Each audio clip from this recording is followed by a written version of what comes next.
तख्ता पलट हो गया है और वहाँ की जनता वहाँ की मूर्तियों को, सरकारी दफ्तरों को तोड़ रही है और लगातार प्रोटेस्ट कर रही है और शेख हसीना 5 अगस्त को देश छोड़कर बाहर जा चुकी है।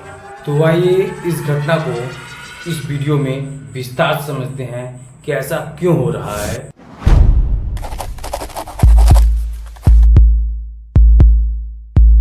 दरअसल दोस्तों, बात उस समय की है जब बांग्लादेश 1971 में आज़ाद हुआ तो शेख मुजीबुर रहमान जो चेहरे थे फ्रीडम फाइटर के, उन्हें उस समय प्रधानमंत्री बना दिया गया, जो कि बांग्लादेश के प्रथम प्रधानमंत्री बने।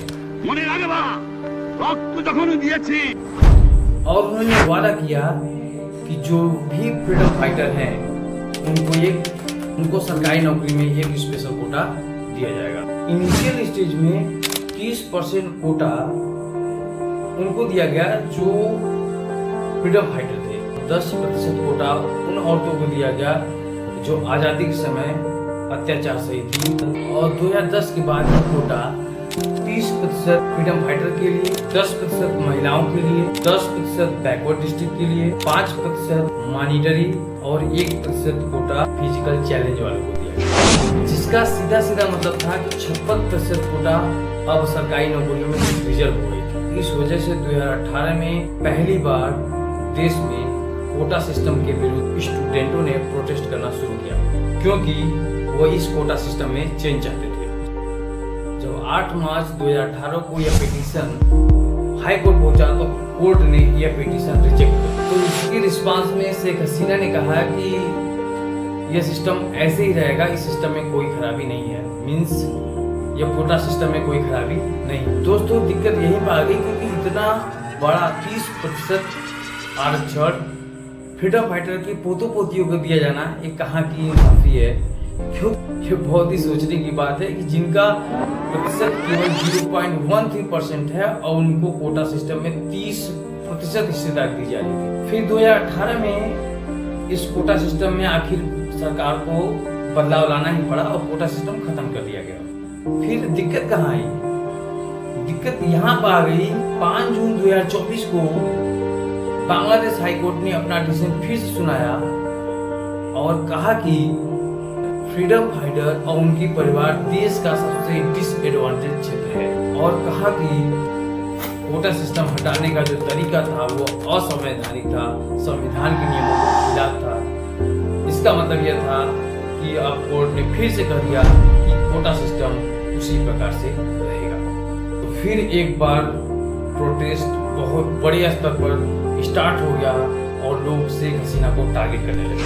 14 जुलाई सन 2024 को शेख हसीना ने प्रोटेस्टों को शांत करने के लिए एक स्टेटमेंट दिया। शेख हसीना का स्टेटमेंट था कि कोटा सिस्टम फ्रीडम फाइटर के पोतों पोतियों को नहीं मिलेगा तो क्या रजाकारों को मिलेगा। और ये स्टेटमेंट दोस्तों बांग्लादेश की सिचुएशन को और बद से बदतर कर दिया। और ये रजाकार शब्द बांग्लादेशियों के लिए एक गाली के समान है, क्योंकि रजाकार हुआ थे जो 1971 में पाकिस्तानियों का साथ दिए थे, जो महिलाओं पर अत्याचार किए थे, जिससे प्रोटेस्टर और भड़क गए और नारे लगाने लगे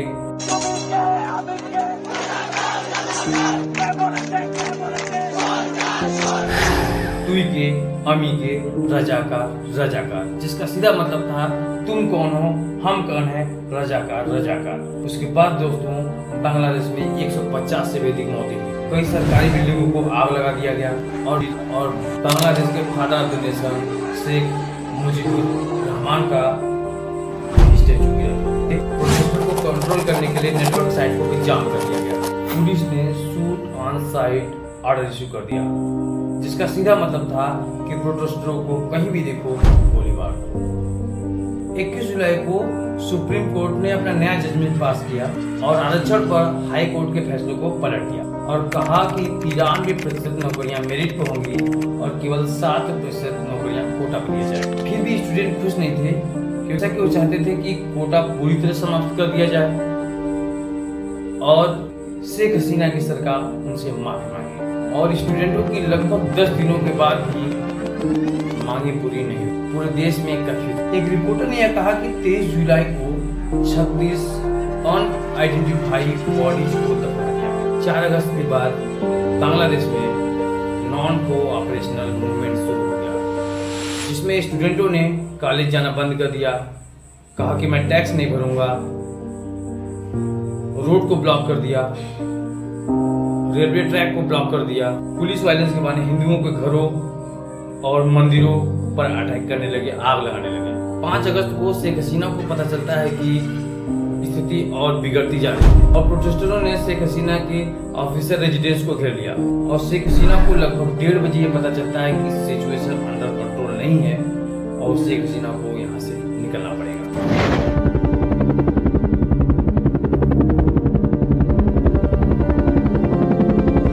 उसी दिन बांग्लादेश की आर्मी ने यह ऐलान किया कि वो इंटीरियर गवर्नमेंट क्रिएट कर रहे हैं और एक खबर आती है कि शेख हसीना अपने पद से इस्तीफा दे दी है। शेख हसीना को मिलिट्री हेलीकॉप्टर से ढाका से अगरतला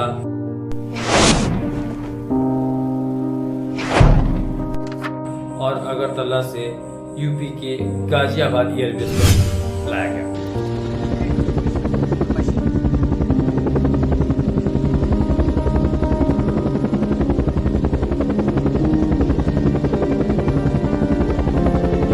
अगस्त को शेख हसीना के बेटे ने यह ट्वीट के माध्यम से बताया कि जो इस्तीफा की खबर है वो पूरी तरह से झूठी। हाल ही में बांग्लादेश के प्रदर्शनकारियों ने बांग्लादेश के पूर्व क्रिकेटर कप्तान मशरफ मुर्तजा के घर को आग लगा दिया और अब सवाल ये है कि वहां पर सरकार किसकी बनेगी, प्रोटेस्टरों के कंजर्वेटिव पार्टी की या फिर मिलिट्री की।